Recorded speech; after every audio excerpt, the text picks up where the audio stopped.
The village of Thornmere existed in that peculiar space between legend and reality, nestled so deep in the Whisperwood Mountains that most maps forgot it entirely.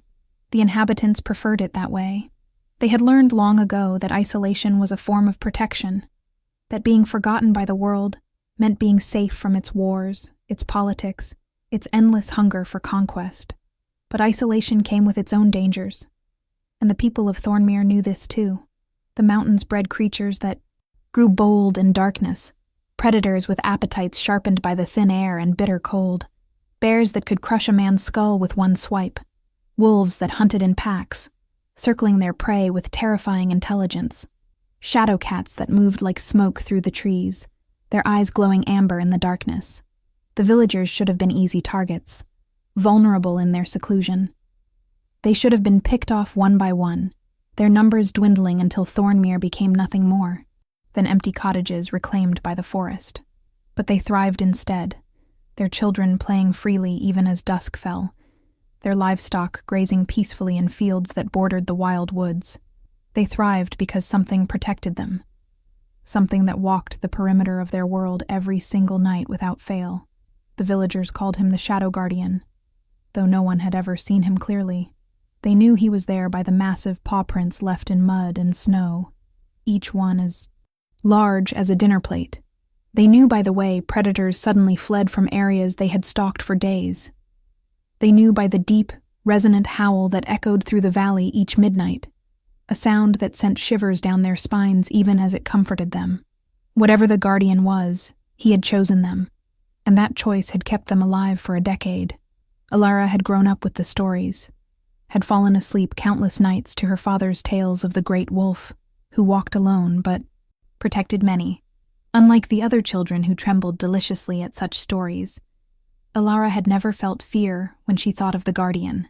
She felt something else entirely, something she could not name, but that pulled at her heart with an intensity that sometimes made it hard to breathe. At 22, she had become Thornmere's youngest healer, taking over the role from old Meredith who had trained her since childhood.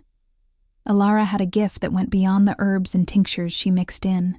Her small cottage at the edge of the village, she could sense things, feel the pain of others as if it were her own, sometimes even see the threads of energy that connected all living things.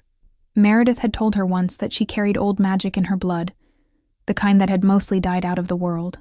Her mother had possessed it too, though Alara had no memories of the woman who had died bringing her into the world. All she had were the stories her father told before grief took him to an early grave 5 years ago, stories of a woman with eyes like storm clouds and hands that could coax life back into dying things. Alara looked like her mother, everyone said so. The same silver blonde hair that caught moonlight, the same gray eyes that seemed to see too much, the same delicate build that hid surprising strength. Sometimes when Alara looked at her reflection in the stream behind her cottage, she wondered if her mother had also felt this strange pull toward the forest, this sense that something waited for her just beyond the tree line. Tonight that pull was stronger than it had ever been. Alara stood at her window watching the moon rise full and heavy over the mountains, feeling her skin prickle with awareness. Something was different about this night. The air felt charged, electric, as if the world itself was holding its breath waiting for something to happen. She had sent her last patient home hours ago, a farmer's son with a badly sprained ankle that she had wrapped and treated with comfrey salve. Now her cottage was quiet, except for the crackling of the fire and the soft whisper of wind through the eaves. She should have been preparing for bed, should have been banking the fire and checking her supplies for tomorrow. Instead, she found herself pulling on her heavy wool cloak, the one dyed deep green that would blend with the forest shadows. Her hands moved of their own accord, gathering a small pack with water and basic supplies, though she could not have said why. When she finally stepped out into the night, the cool air hit her face like a benediction, and she knew with absolute certainty that she was meant to be out here, that something was calling her into the darkness. The village was quiet as she moved through it. Most families already settled in for the night. A few windows still glowed with firelight, and she could hear old Thomas playing his fiddle in the tavern, the mournful melody drifting through the streets. Alara walked past it all, past the last cottage and the fence that marked the boundary between civilization and wilderness, past the point where sensible people turned back. The forest received her without resistance. The path she followed, one that only she seemed to see, marked by the faint shimmer of energy that her gift allowed her to perceive. She walked for perhaps an hour, moving deeper into the whisperwood than she had ever ventured, following that invisible thread that pulled her forward. The trees here were ancient, their trunks so massive that 3 men could not have circled them with linked arms. Moonlight filtered through the canopy in silver streams, illuminating patches of moss and mushroom circles that glowed faintly with their own bioluminescence. It should have been frightening, but Alara felt only a strange sense of homecoming, as if her feet had walked this path 1,000 times before, in dreams she could not quite remember. She found him in a clearing she knew instinctively was sacred, a perfect circle where the trees drew back and the moonlight pooled like liquid silver on the grass. He stood in the center in his wolf form, and even prepared for his size. The reality of him stole her breath. He was massive, easily twice the size of any natural wolf. His fur so dark it seemed to absorb light rather than reflect it. Power radiated from him in waves that made her magical senses sing, but it was tinged with something else. Something that tasted of sorrow and loneliness so profound it made her chest ache. She had expected him to notice her immediately, to turn with predatory alertness and either flee or attack. Instead, he remained still, his great head tilted back toward the moon, and as Alara watched in stunned silence, his form began to shimmer and shift. The transformation was nothing like the violent, painful changes described in stories. This was fluid, almost beautiful, darkness condensing and reforming until where the wolf had stood, now knelt a man. He was still large in human form, broad-shouldered and powerfully built, his body marked with scars that told stories of countless battles. His hair was black as his fur had been, falling past his shoulders in waves that caught the moonlight. He wore simple clothes that had appeared with the transformation, dark leather pants and a shirt that hung open, revealing more of those scars across his chest and abdomen. But it was his face that held her attention, a face that would have been heartbreakingly beautiful if not for the devastation written across it. Strong features, sharp cheekbones, a mouth made for either cruelty or tenderness depending on the moment. And his eyes, gods. His eyes were the color of amber with flecks of gold. Ancient eyes that had seen too much and still had to keep looking. Those eyes were closed now as tears streamed down his face, silver tracks in the moonlight, his shoulders shaking with silent sobs that seemed to tear themselves from somewhere deep in his soul. Alara had never seen anything so raw, so utterly vulnerable. This was not the fearsome guardian of legend. This was a man breaking apart in a place he thought was safe from witnessing eyes, grief and loneliness pouring out of him in waves so strong she could feel them battering against her empathic senses. She must have made some sound, some small gasp of recognition or sympathy, because suddenly those amber eyes snapped open and fixed on her with an intensity that froze her in place. For a moment that stretched into eternity, they simply stared at each other across the moonlit clearing. Alara watched a dozen emotions flicker across his face, shock and disbelief warring with something that looked almost like hope before being swallowed by despair. He moved with supernatural speed, closing the distance between them in a heartbeat, and she found herself looking up at him from much too close enough to see that his tears had not stopped falling, close enough to smell earth and pine and something wild and clean that made her head spin. His hand came up, trembling, stopping just before it could touch her face, as if he was afraid she might disappear if he made contact. His voice when he finally spoke was rough, unused, breaking on the words as if he had forgotten how to shape human speech. "You can see me. You are really standing here, and you can see me." It was not a question, but a statement filled with such desperate wonder that Alara felt tears spring to her own eyes in response. "I see you," she whispered, and watched something in him crack wide open. He made a sound that was half laugh, half sob, his hand finally making contact with her cheek, his palm warm and calloused against her skin. How is this possible? The curse. It should not allow anyone to perceive my human form. I have been alone for so long, so endlessly long, And now you are here, and you see me. And I do not understand but God's. I am afraid to question it, because if this is a dream, I never want to wake." His words tumbled over each other, years of silence breaking like a dam, and Alara reached up instinctively to cover his hand with her own, grounding him, anchoring him to this moment. "What is your name?"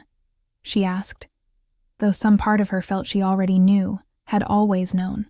"Kyle," he answered, the name sounding like a prayer on his lips. "My name is Kyle, and I have been dead to the world for 10 years. But you have seen me, and perhaps that means I can finally learn to live again." Before you continue this story, please take a moment to like this video and subscribe to our channel so you never miss these supernatural romance tales that will keep you up at night, wondering about the thin line between protection and possession, between isolation and sacrifice. Drop a comment telling us if you believe in guardians who protect from the shadows, and let us know what you think Alara should do now that she has discovered the truth about her village's mysterious protector. Kale stepped back from Alara as if her touch burned him, though his expression showed it was not pain, but rather overwhelming emotion that made him retreat. He turned away, his hands clenching and unclenching at his sides, his breathing harsh in the quiet of the clearing. "You should not be here. This place. This moment. It was supposed to be mine alone. I come here every full moon, because it is the one night when the curse allows me to take human form for a few hours, and I permit myself to remember what I lost, to grieve for the life that was stolen from me, but I do it alone, always alone, because that is my punishment and my protection. No one was supposed to see." His voice was bitter now, self-loathing woven through every word. Alara felt her healer's instincts rise up, that deep need to ease suffering wherever she found it. But she sensed that approaching him too quickly would only make him bolt. Instead, she settled herself on a fallen log at the edge of the clearing, arranging her skirts with deliberate calm, making it clear she had no intention of leaving. "Tell me about the curse," she said simply. "Tell me why a man who protects an entire village believes his existence is a punishment." Kyle was silent for so long she thought he might refuse to answer. Then slowly, still not looking at her, he began to speak. "I was born to rule. That is not arrogance, but simple fact. My father was King Aldrin of Silverpine, a kingdom that lies 3 weeks' ride north of these mountains. I was his heir, raised from birth to take the throne, trained in warfare and diplomacy, in justice and mercy. I loved my kingdom, and my people loved me in return, or so I believed. But I had a half-brother, Aldrich, born of my father's mistress after my mother died. He grew up in the castle with us, given every privilege except the one thing he truly wanted, the crown. I did not see his resentment, did not understand that every kindness I showed him only deepened his hatred. He hid it well, played the role of devoted brother, while poisoning the court against me with whispered rumors and calculated manipulations. When my father fell ill, Aldrich struck. He claimed I was planning to assassinate the king, that I had made a pact with dark forces to seize power before my time. He had forged letters, bribed witnesses, created a web of lies so intricate that even I began to doubt my own innocence. My father, weakened by illness and manipulated by those Aldrich had, corrupted, believed him. Rather than execute me, which might have made me a martyr, he showed what he called mercy. He had the court sorcerer curse me, binding me to a wolf form and exiling me from the kingdom with the command that I could never return on pain of death for anyone who harbored me. He turned to face her then, his amber eyes blazing with old rage and pain. But the curse had another layer, one my father did not know about, because Aldrich had paid the sorcerer well. I am bound to protect, you see. Wherever I go, whatever place I choose as territory, I am compelled to guard it against all threats. It is a mockery of who I was, twisting my duty as a future king into an eternal servitude. I cannot choose to abandon those under my protection, cannot choose to simply walk away and let nature take its course. I am bound to care for people who will never know me, who will fear and mythologize me, but never see me as I truly am.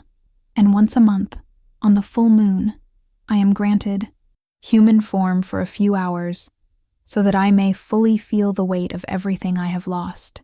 It is a torture more complete than any physical punishment could be, a reminder that I am still a man, even though I am trapped in a beast's body, still capable of thought and feeling and longing even though I am cut off from all human connection.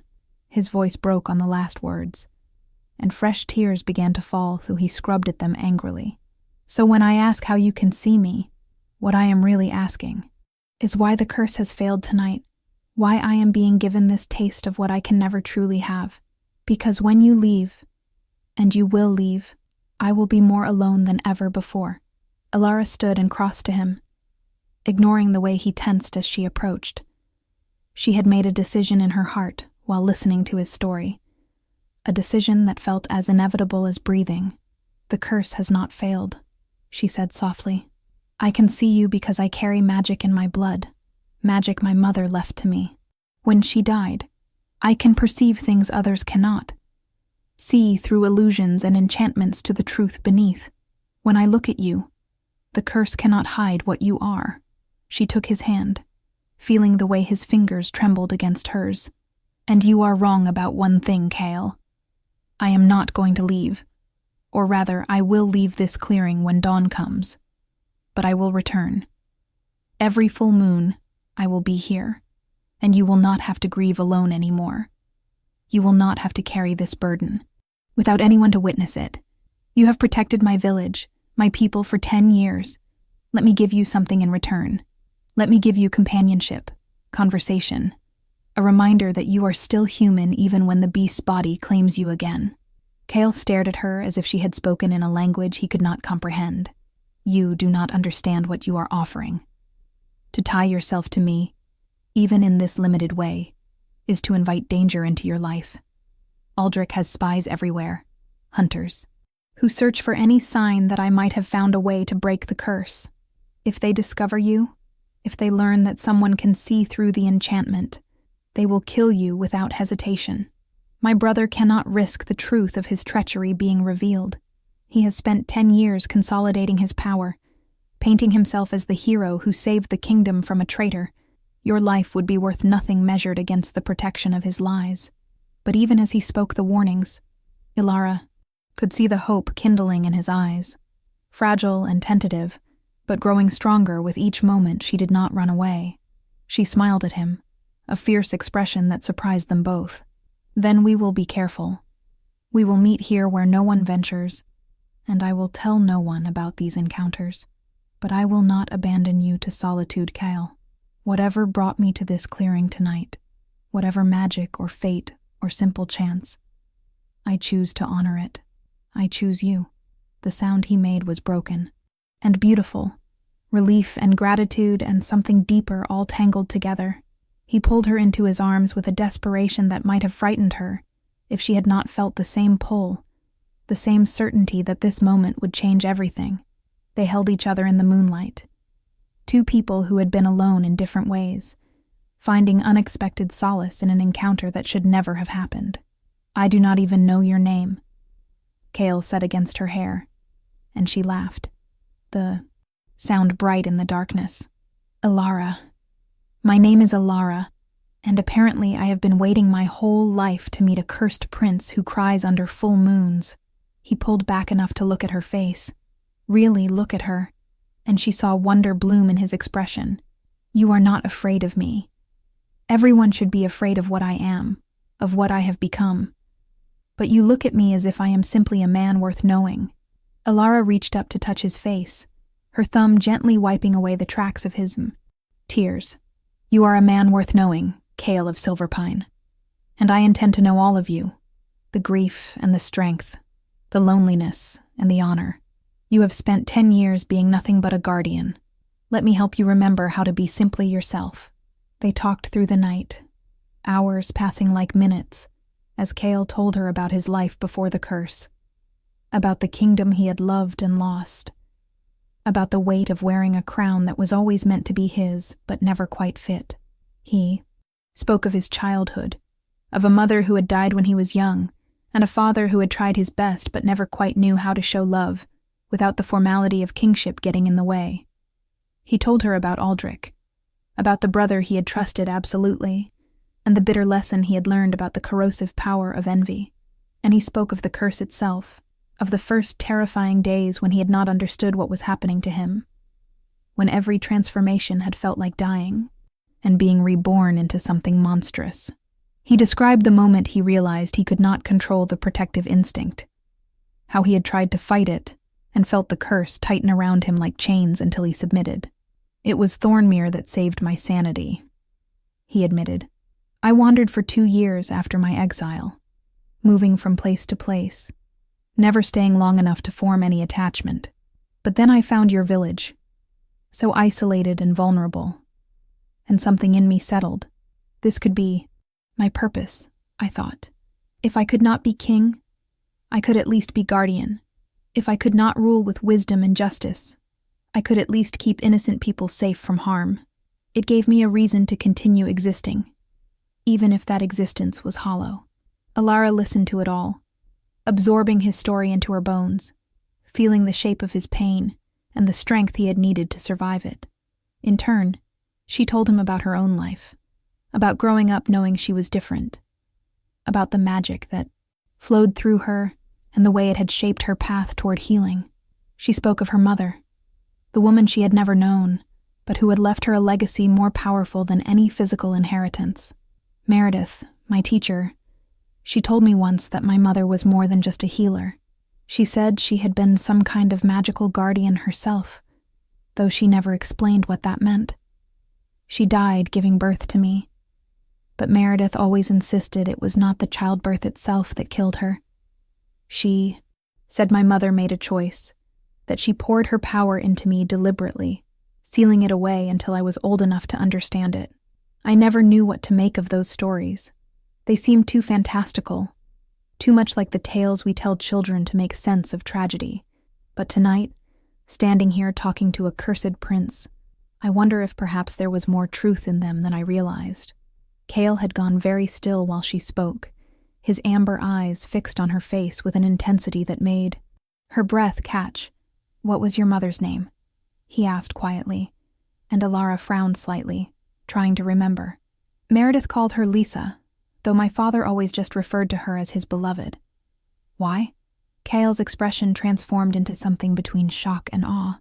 "Lisa of the Silver Moon. Gods, I should have seen it immediately. You look just like her, or like the portraits I saw in the castle archives. She was a legendary sorceress, Alara, one of the most powerful magic users of her generation. She was advisor to several kingdoms, including Silverpine, though she left my father's court years before I was born. There were rumors that she had withdrawn from politics to pursue some greater purpose, but no one knew what became of her. If she was your mother, if she gave her power to you, then your ability to see through my curse makes perfect sense. You carry the magic of one who could have unraveled such enchantments with barely a thought." The revelation hung between them, reshaping everything Alara thought she knew about herself. If she was so powerful, why did she never break your curse? Surely if she advised your father's court, she must have known what happened to you. Cale shook his head slowly. She would have already been gone by then, and judging by your age, she must have died around the same time I was cursed. But Alara, do you not see what this might mean? Your mother was a sorceress who specialized in breaking dark magic. She poured her power into you before she died. What if she saw something, some future possibility, and prepared you for it? What if you are meant to break this curse? The hope in his voice was almost painful to hear, so raw and desperate that Alara felt her heart clench. She wanted to promise him that yes, she would break his curse. She would set him free and restore everything that had been taken from him. But she was also her mother's daughter, practical and honest, and she would not offer hope she could not be certain of delivering. "I do not know if I can break your curse, Cale. I barely understand my own abilities, let alone how to unravel magic worked by a skilled sorcerer and reinforced by royal command. But I promise you this, I will learn. I will study every text on curses and enchantments I can find. I will develop my power until I understand it fully. and I will not rest until I have at least tried to set you free." She gripped his hands tightly, willing him to believe her. "But even if I fail, even if the curse proves unbreakable, I will still be here every full moon. You will not face your grief alone anymore, Kyle. That much I can promise, absolutely."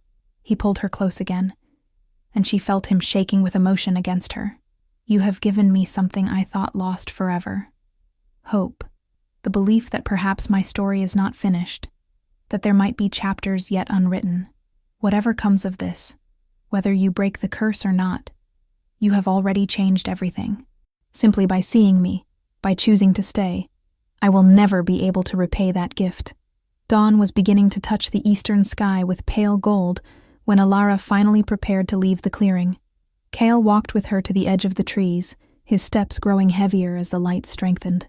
"The curse will reclaim me soon," he said quietly. "The transformation back is always more painful than becoming human, perhaps because some part of me wants to resist, wants to cling to these few hours of true form.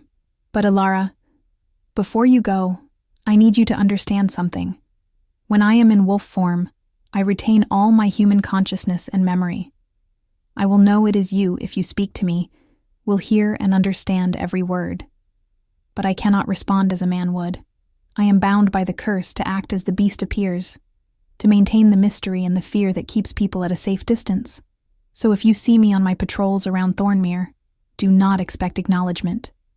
Do not risk revealing our connection where others might see. The danger to you is too great."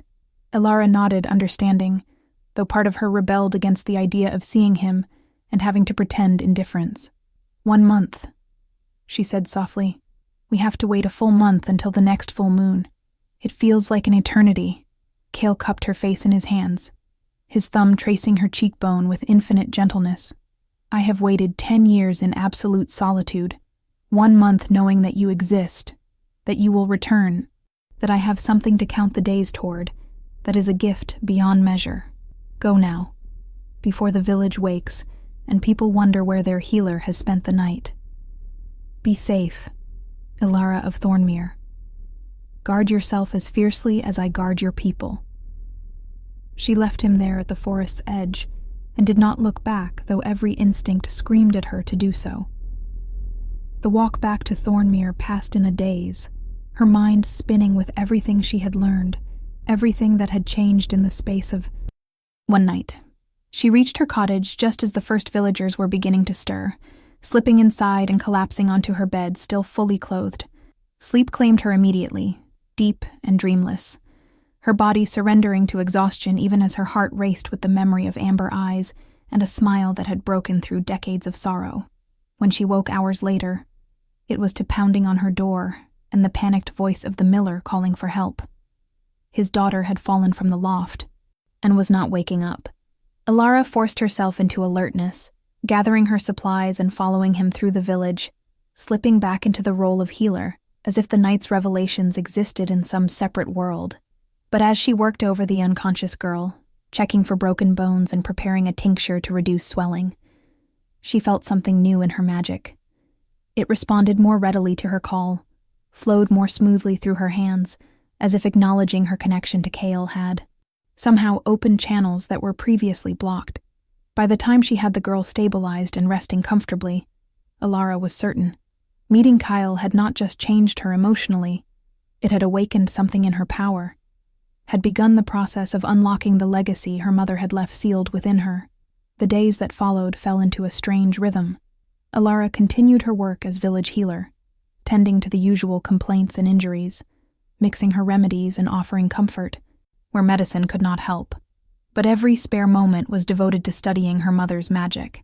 She went through Meredith's cottage with new eyes, finding books and journals she had overlooked before, texts on magical theory and curse-breaking that suddenly made sense in ways they never had. Meredith had known, she realized.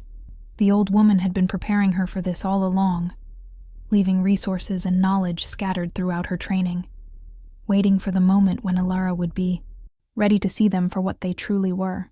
At night, she would sometimes slip out to the forest's edge, not going so far as the sacred clearing, but far enough to sense Kale's presence as he made his rounds.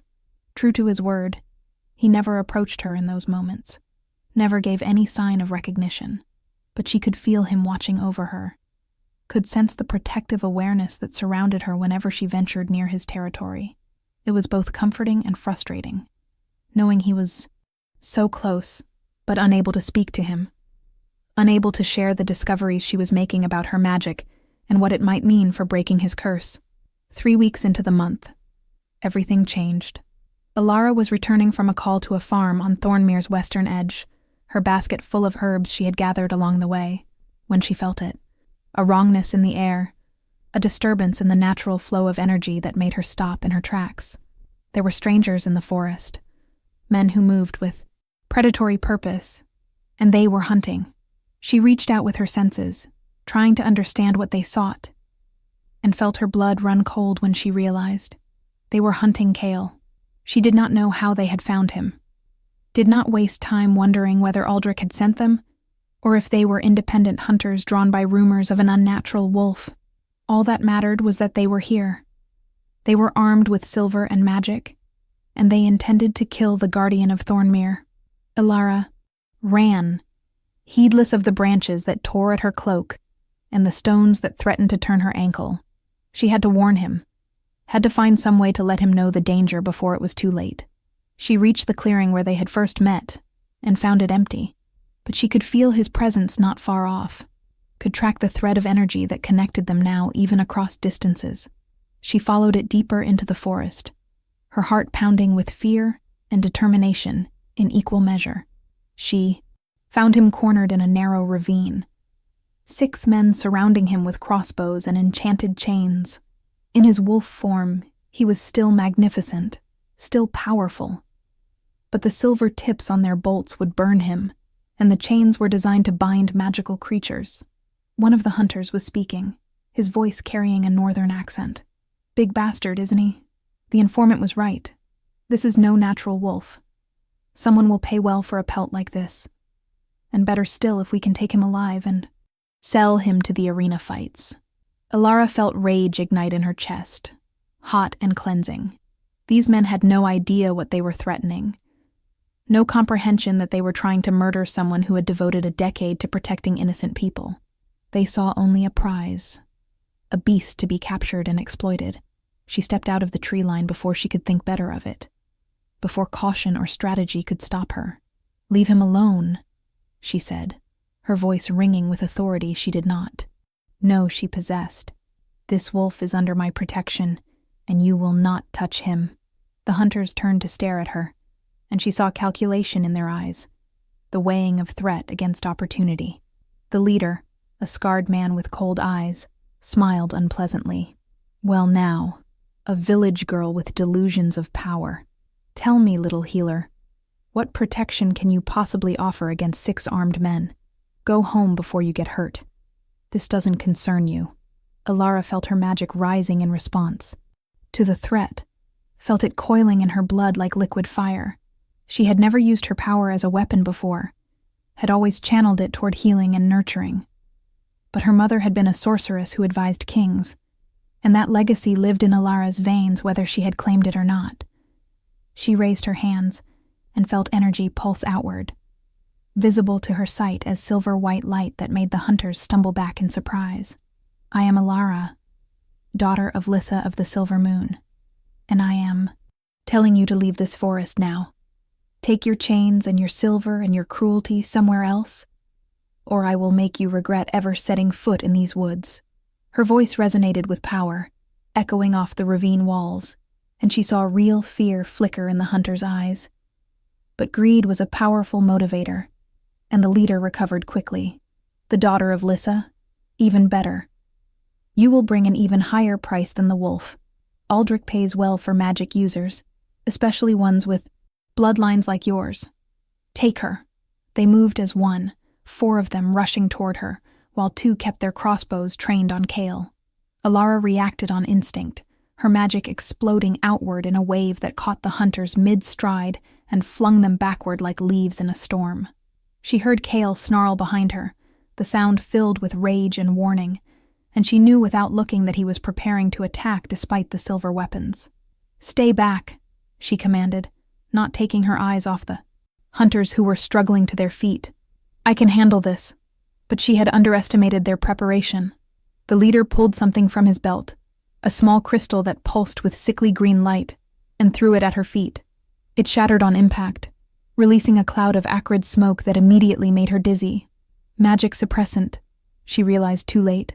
A poison designed to temporarily block a magic user's access to their power. She felt her connection to her gift waver and dim. Felt herself sinking to her knees as the world tilted around her. Through the haze, she saw Kale charge forward despite the silver bolts that tore into his flesh. Saw him take down 2 hunters with brutal efficiency, even as blood matted his dark fur. But there were too many, and the chains were already flying through the air, wrapping around his legs and neck, burning where they touched. He collapsed with a yelp of pain that tore at Alara's heart, and she tried desperately to stand, to fight, to do anything to help him. But her body would not obey her, and darkness was creeping in at the edges of her vision. The last thing she saw before unconsciousness took her was the leader standing over her with a satisfied smile, and the last thing she heard was Kale's howl of grief and rage, a sound that promised vengeance even in defeat. I hope you are staying with us because this story is about to take turns you will not expect. If you are feeling the tension, the fear for these characters we have come to care about, please show your support by liking this video and sharing it with friends who love supernatural romance with real stakes. And do not forget to comment with your theories about how Alara and Kale will escape this trap, because I promise you, their story is far from over. Alara woke in darkness, her head pounding and her mouth tasting of copper and ash. For a disorienting moment, she could not remember where she was or what had happened. Then memory crashed back in brutal waves, and she bolted upright, only to be stopped short by the chains around her wrists. She was in some kind of cellar, or underground chamber, the walls rough stone that wept with moisture. A single torch burned in a sconce near the heavy wooden door, providing just enough light to see by. She tested the chains experimentally and felt the burn of enchanted metal against her skin. They were not silver like the ones that had bound Kale, but they were spelled to suppress magic, to keep her from accessing the power that might have let her break free. Fear threatened to overwhelm her, but she pushed it down ruthlessly. Panic would not help her, would not help Kale, and she needed to think clearly if they were going to survive this. She tried to sense him through the connection that had formed between them, that thread of energy that had let her track him in the forest. At first there was nothing, just empty darkness that made her heart clench with terror. Then she felt it, faint but present, a pulse of life and awareness somewhere close by. He was alive. Hurt, probably badly, but alive. She clung to that knowledge like a lifeline, let it steady her breathing and clear her thoughts. The door opened with a groan of protesting hinges, and the scarred hunter leader entered, followed by a woman in dark robes who radiated magical power. The woman studied Alara with interest, her expression calculating. So you are truly Lissa's daughter. I can see the resemblance now that I look properly. Your mother and I trained together briefly, decades ago, before she decided she was too good for the rest of us, and went off to advise kings and play hero. There was bitterness in her voice, old resentment that had clearly never faded. Alara stared at her, trying to reconcile the idea that this woman had known her mother, had shared lessons and perhaps friendship before something had gone wrong between them. Who are you? Alara asked, her voice rough from the after effects of the poison. The woman smiled without warmth. I am Morgessa, and I serve King Aldrich as his personal sorceress. When word reached us that a magic user had been seen in the Whisperwood Mountains, a magic user who was protecting an impossibly large wolf, well, you can imagine how interested the king became. He has been hunting for his brother for 10 years, you see. Hunting for any sign that Kale survived the curse and might pose a threat to his rule.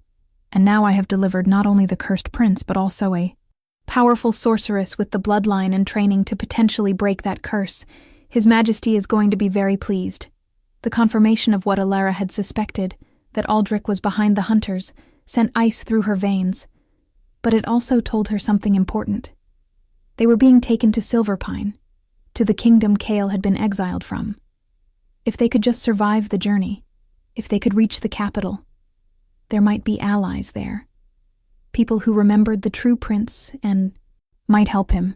It was a slim hope, but hope nonetheless. "Where is Kyle?" she demanded. "What have you done with him?" Morgessa laughed, a sound like breaking glass. "The beast is in the wagon above us, chained and muzzled and barely conscious from blood loss. Do not worry.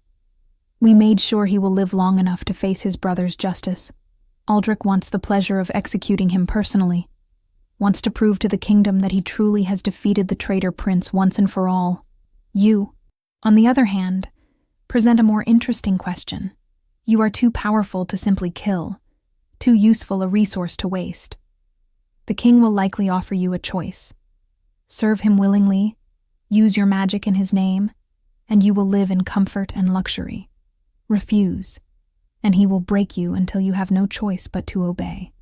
Either way, your power will belong to Silverpine." Alara felt revulsion rise up in her throat at the thought of serving the man who had destroyed Kale's life, who had stolen a kingdom through treachery and maintained his rule through fear. But she kept her expression neutral, kept her true feelings hidden behind a mask of resignation. Let them think her defeated. Let them believe she was just a village healer out of her depth. It would make them careless. Might give her an opportunity to act when the time was right. "When do we leave for Silverpine?" she asked quietly, and saw satisfaction bloom in Morgessa's eyes. "At first light. It is a 3-week journey, and the king is eager to see what I have caught in his trap. Rest while you can, daughter of Lissa. Your life is about to change in ways you cannot imagine." The journey north was everything Alara had feared, and worse. She was kept chained in the wagon, allowed out only briefly each day under heavy guard. They fed her just enough to keep her alive, gave her water that tasted of magic suppression, so that her power remained locked away and useless. But it was the knowledge of Kale's suffering that truly tortured her. She could hear him sometimes in the wagon ahead of hers, could hear the clink of chains and the occasional whimper of pain that he could not quite suppress. The silver was burning him constantly, the enchantments layered into the metal preventing his supernatural healing from working properly. He was slowly being poisoned, slowly dying, and there was nothing she could do to help him. At night, when they stopped to make camp, she would reach out with her senses as far as the suppression drugs would allow, trying to send him comfort, trying to let him know she was still here, still fighting, still hoping. She did not know if he could feel her efforts, but it gave her purpose, something to focus on besides her own fear and fury. 2 weeks into the journey, Morgessa came to her wagon with news that changed everything. "We received word by Messenger Hawk this morning. Aldrich is so excited about your capture that he has decided to make your arrival a public spectacle. He is planning a festival, a celebration of his victory over the last threat to his rule. You and the beast will be paraded through the capital, put on display so that everyone can see how thoroughly he has triumphed. Then there will be a trial, or rather a performance of a trial since the verdict is already decided. The beast dies, you submit, or you die as well. It will be glorious." She said it with such satisfaction that Alara wanted to claw her eyes out. Instead, she bowed her head and asked the question that had been burning in her mind. "Does anyone in Silverpine remember Prince Kale? Does anyone question Aldrich's story about the treason?" Morgessa's expression flickered, just for a moment, and Alara caught a glimpse of uncertainty beneath the cruel confidence. There are some old fools who still speak fondly of the lost prince, some who claim Aldrich's rule lacks the mercy and wisdom Kale showed. But they are few, and they are quiet, because Aldrich does not tolerate dissent. Those who question too loudly have a habit of disappearing or meeting with unfortunate accidents. The kingdom may not love Aldrich the way they loved his brother, but fear is a more reliable foundation for rule than love ever was. That flicker of uncertainty, that admission that not everyone had forgotten Kale, gave Alara the first real hope she had felt since being captured. If there were still people in Silverpine who remembered the true prince, people who might recognize him even in his cursed form, then perhaps they could turn Aldrich's spectacle against him. Perhaps they could use the very stage he was creating for their execution to reveal the truth of his treachery. It was dangerous, the plan forming in her mind. It relied on too many variables, too many things going right in sequence. But it was better than accepting defeat, better than watching Kyle die without fighting to the very last breath. She began to pay closer attention to the guards, learning their rotations, identifying which one seemed uncomfortable with their task. She listened to their conversations around the campfire, heard them speak of the upcoming festival with a mix of excitement and unease. Some of them were too young to remember Kale's rule, but others had served under the old king, had been soldiers when Prince Kale was heir. Those were the ones she needed to reach, if she could just find a way to speak to them without Morgessa knowing. The opportunity came 5 days from Silverpine, when one of the older guards was assigned to give her the daily water ration. He was a grizzled man in his 50s, his face weathered by sun and war, and when he looked at her there was something in his eyes that was not cruelty. Alara made her decision in a heartbeat. You served under King Aldrin, did you not? You remember Prince Kale. It was not a question, and she saw the man stiffen, saw fear, and something like longing flash across his face. He glanced around quickly to make sure they were alone, then leaned, close to the wagon bars. How do you know that name? No one speaks of him anymore, not unless they want to end up in Aldrich's dungeons. Alara met his eyes steadily. Because the wolf you are transporting, the one Aldrich claims is just a beast to be executed, that is Prince Kyle. He was cursed by the same sorcerer who serves Aldrich now, cursed and exiled so that the king's brother could steal the throne without challenge. And I am the only person who can break that curse and prove to the kingdom what kind of man truly rules them. The guard stared at her as if she had grown a second head. That is madness. The wolf is just an animal, a dangerous creature that needed to be captured. You are delusional from the drugs. But his voice lacked conviction, and Alara pressed her advantage. Look at him. Really look at him. Have you ever seen a wolf that size with that intelligence in his eyes? Have you noticed that he never tries to attack randomly, that he only fights when defending himself, or others? That is because he is not a beast at all. He is a man trapped in animal form, and he has been protecting people for 10 years despite everything that was done to him.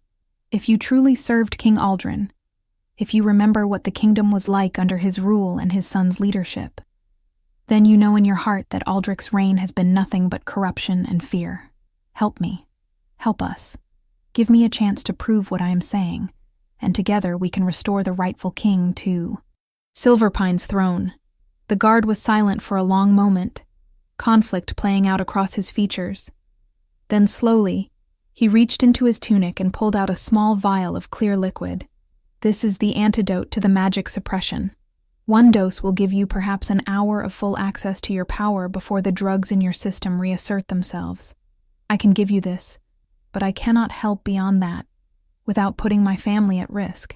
If you can truly do what you claim, if you can prove that the wolf is Prince Kale and break the curse, then maybe others will find the courage to stand against Aldrich. But if you fail, I was never here, and this conversation never happened.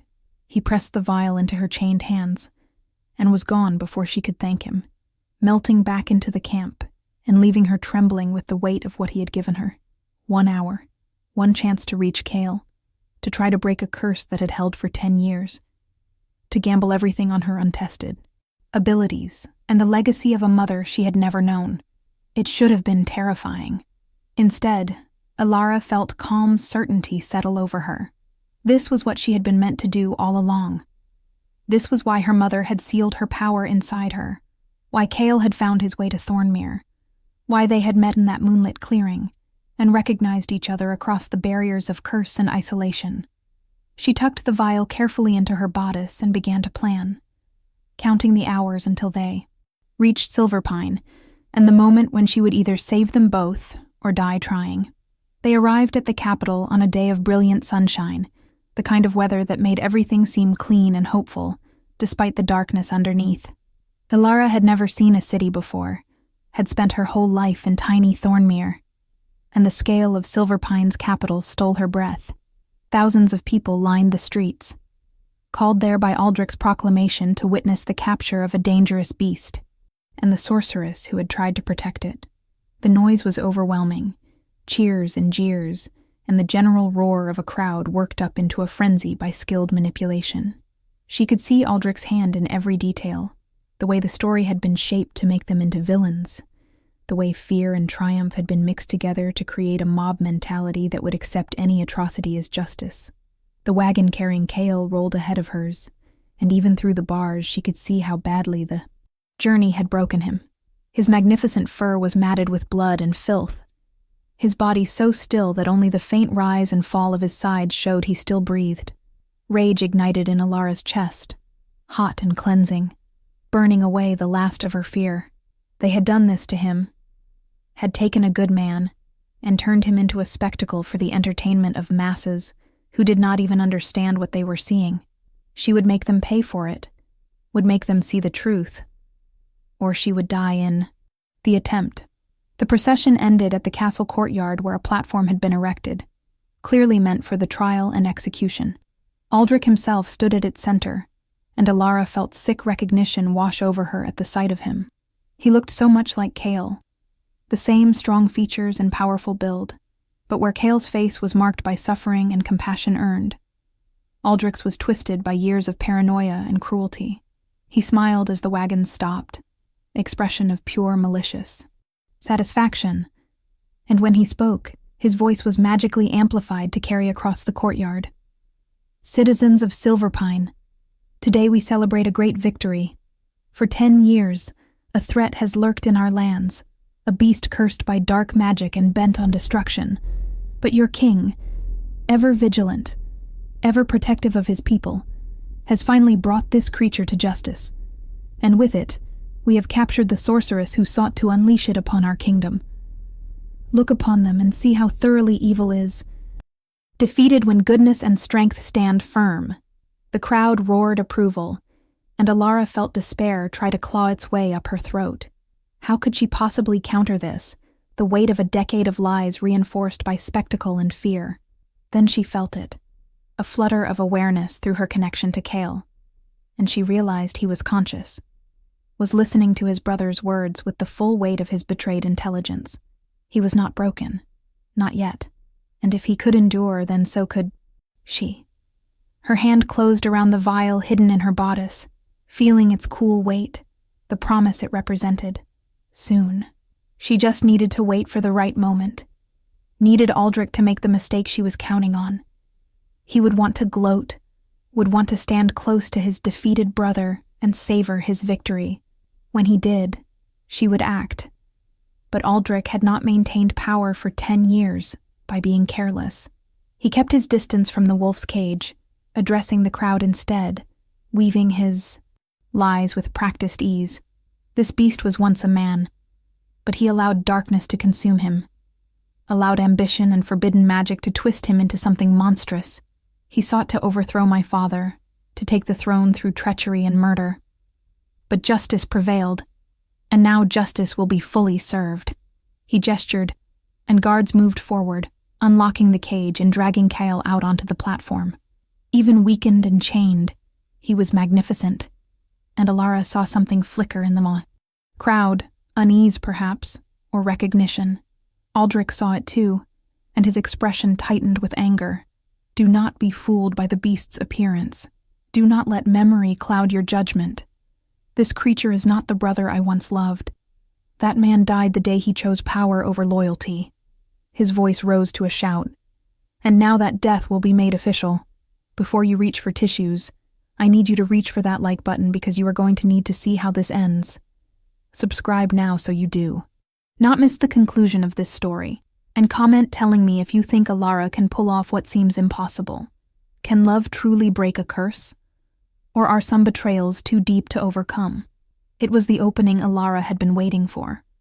Aldrich's rage had made him careless, had brought him closer to the cage where Cale lay. She pulled out the vial and drank it in one swift motion, feeling the antidote burn down her throat like liquid fire.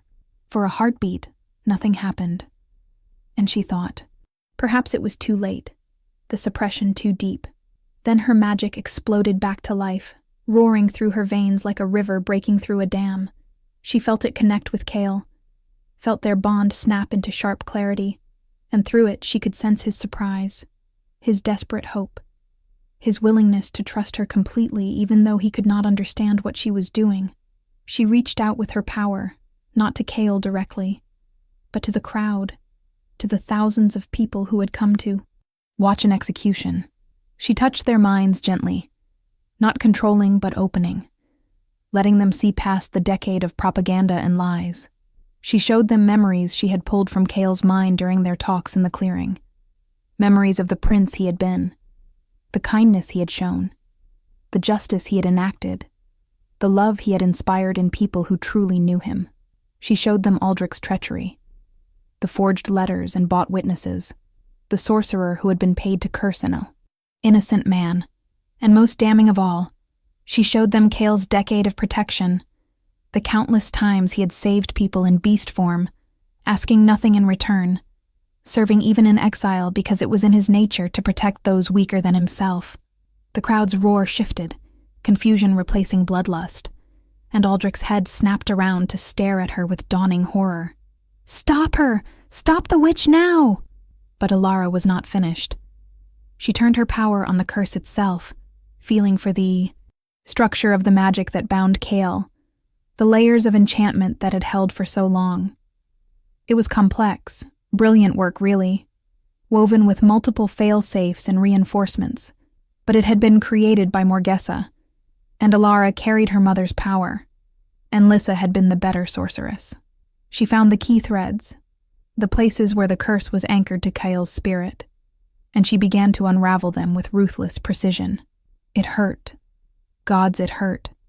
Like tearing apart her own flesh, because the curse had been tied to pain, and she had to absorb that pain to break its hold. She felt Cale's agony as if it were her own, felt 10 years of transformation and loneliness and grief pour through their connection, and she accepted it all, took it into herself, and transformed it through the alchemy of her magic and her love into something that could no longer bind him. The curse broke with a sound like reality tearing, a pulse of power that knocked everyone in the courtyard off their feet. Where the wolf had lain, Cale now stood in human form, the chains falling away from limbs that had changed shape. For a moment there was absolute silence, the crowd frozen in shock. Then someone in the back shouted, "Prince Cale! The true prince lives!" And the courtyard erupted into chaos. Some people rushed forward, loyal subjects recognizing their lost ruler. Others fled in fear or confusion. Guards stood uncertain, torn between Aldrich's orders and the evidence of their own eyes.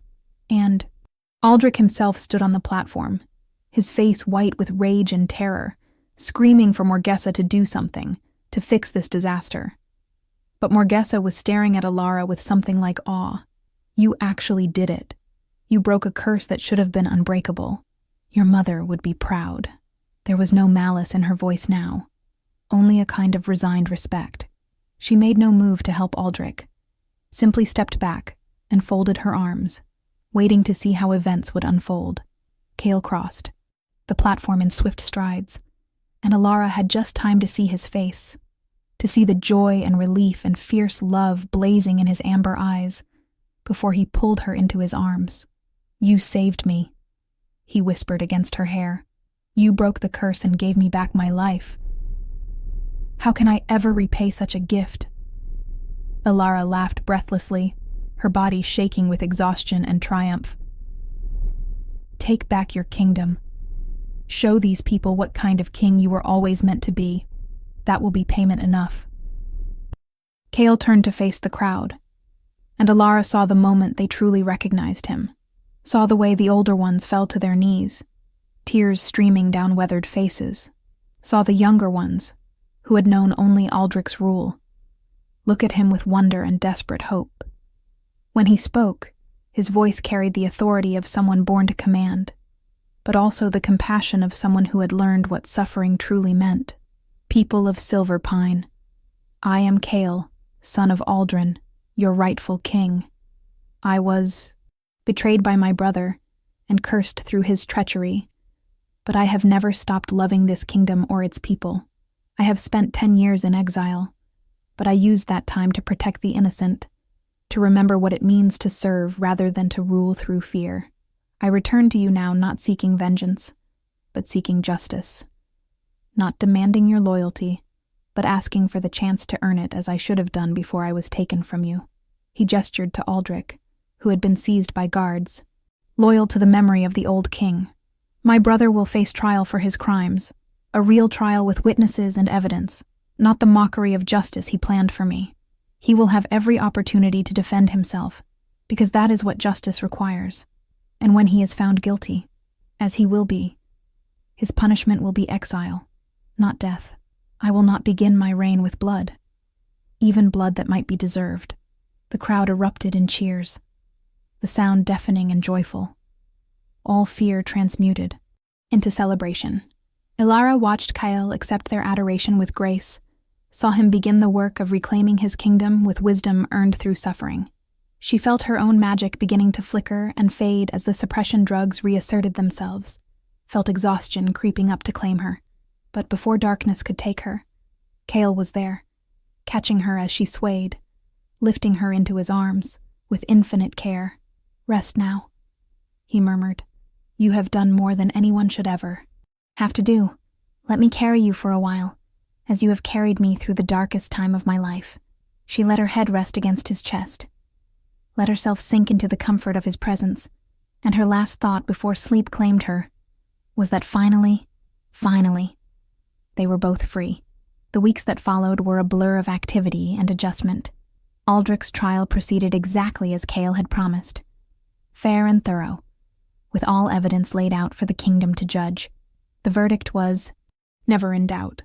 Aldrich was found guilty of treason, conspiracy, and abuse of power, and he was exiled to the same wilderness where he had sent his brother, though without a curse to bind him.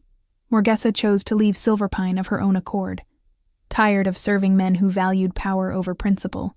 But before she went, she spent hours with Ilara, teaching her techniques for controlling and focusing her magic. "Your mother and I were friends once," she admitted during one of their sessions. "Before jealousy and pride made me do things I am not proud of. I cannot undo the past, but I can help prepare you for the future. You will need all your strength to stand beside a king and hold your own." Ilara accepted the teaching gratefully, feeling her power grow more stable and controlled with each lesson. She was going to need it, because Kyle had made his intentions clear from the moment he reclaimed his throne. He asked her to marry him 3 days after his coronation, in the same sacred clearing where she had first seen him cry.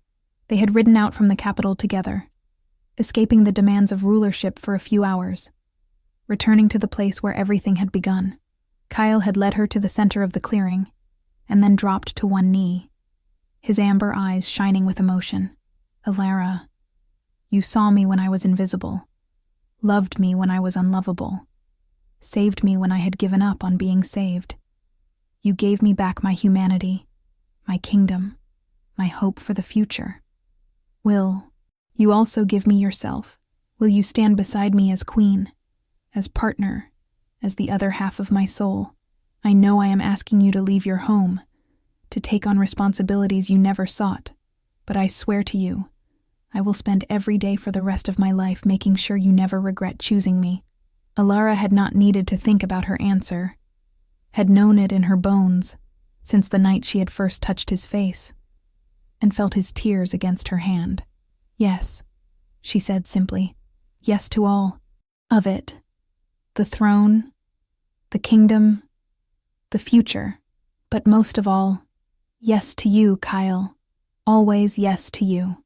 They were married a month later in a ceremony that drew representatives from kingdoms across the realm, all of them curious to see the cursed prince who had reclaimed his throne and the sorceress who had saved him. It was grand and formal, full of political significance and diplomatic maneuvering. But for Ilara, the only moment that mattered was when Kale took her hands and spoke his vows, his voice rough with emotion. "I promise to see you as clearly as you saw me. I promise to protect your heart as fiercely as you protected my life. I promise to build a kingdom worthy of your sacrifice, and to love you with everything I am for all the days we are given." She had spoken her own vows through tears, promises of partnership and faith and love, that would endure any curse, any challenge, any storm.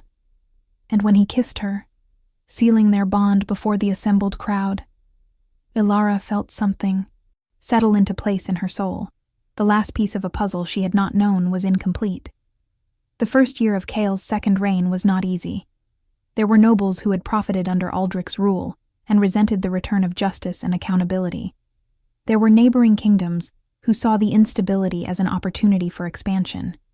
There were reforms to implement, corruption to root out, a whole system of governance that needed to be rebuilt from foundations that Aldrich had allowed to rot. But Kael approached it all with the patience and wisdom that his curse had taught him. Never rushing, always listening, building consensus rather than ruling through decree. And Ilara stood beside him through all of it, using her magic to heal where healing was needed, using her insight to advise when advice was sought, using her love to anchor him when the weight of responsibility threatened to overwhelm. Together, they began to transform Silverpine into something it had never quite been. Before, a kingdom that valued compassion as much as strength, that protected its weakest members as fiercely as its borders, that understood true power came from lifting people up, rather than keeping them down. But they never forgot Thornmere, the village that had unknowingly sheltered a cursed prince for a decade. Kael made sure the village was brought under the kingdom's formal protection, sent resources to improve their lives while respecting their desire for isolation. And once a month, every month, he and Ilara would ride out to the Whisperwood Mountains, would spend the night in that sacred clearing where they had first found each other. Sometimes they would simply sit in comfortable silence, watching the moon rise and remembering how far they had come. Other times they would talk for hours, sharing their fears and hopes and dreams for the future. Always, Kael would take her face in his hands as dawn approached and whisper the same words. "Thank you for seeing me. Thank you for staying. Thank you for loving me when I had forgotten how to love myself." And Ilara would kiss him and whisper back, "Thank you for protecting me before you knew me. Thank you for trusting me with your broken pieces. Thank you for being exactly who you are." 5 years after the curse was broken, Ilara stood in the castle nursery watching her daughter sleep. Lisa, named for the grandmother she would never meet, had inherited her mother's silver blonde hair and her father's amber eyes, and she was already showing signs of possessing magic that would likely exceed both her parents. Kael came up behind his wife, wrapping his arms around her waist and resting his chin on her shoulder. "What are you thinking about?" he asked softly. Ilara leaned back against him, savoring the simple comfort of his presence. "I am thinking about fate and choice, about how we ended up here when the odds were so thoroughly against us. I am thinking about my mother, and whether she somehow knew, whether she planned for me to find you and save you. I am thinking about how grateful I am for every moment, even the hard ones, because they brought us to this." Kael turned her in his arms to face him, his expression tender. "I am thinking the same things, and I am thinking that our daughter will grow up in a world where curses can be broken, where love is stronger than betrayal, where second chances are possible. We have given her that, you and I together. We have created something that will outlast us both." They stood there in the moonlight streaming through the nursery window, two people who had saved each other in all the ways that mattered, and they knew with absolute certainty that every tear shed, every moment of loneliness endured, every sacrifice made had been worth it to reach this moment. The lone wolf no longer walked alone, and the girl who had seen him cry had given him reason to smile again. It was not a perfect ending because life never offered those, but it was real and hard-won, and theirs, and that made it better than any fairy tale could ever be. Thank you for staying with us through this entire journey. If this story moved you, if you felt the hope and the heartbreak and the ultimate triumph of love over darkness, please share it with someone who needs to hear it today. Like this video to help others find these stories. Subscribe so you never miss another tale of supernatural romance and second chances. And comment with your own thoughts about redemption, transformation, and the power of being truly seen by another soul.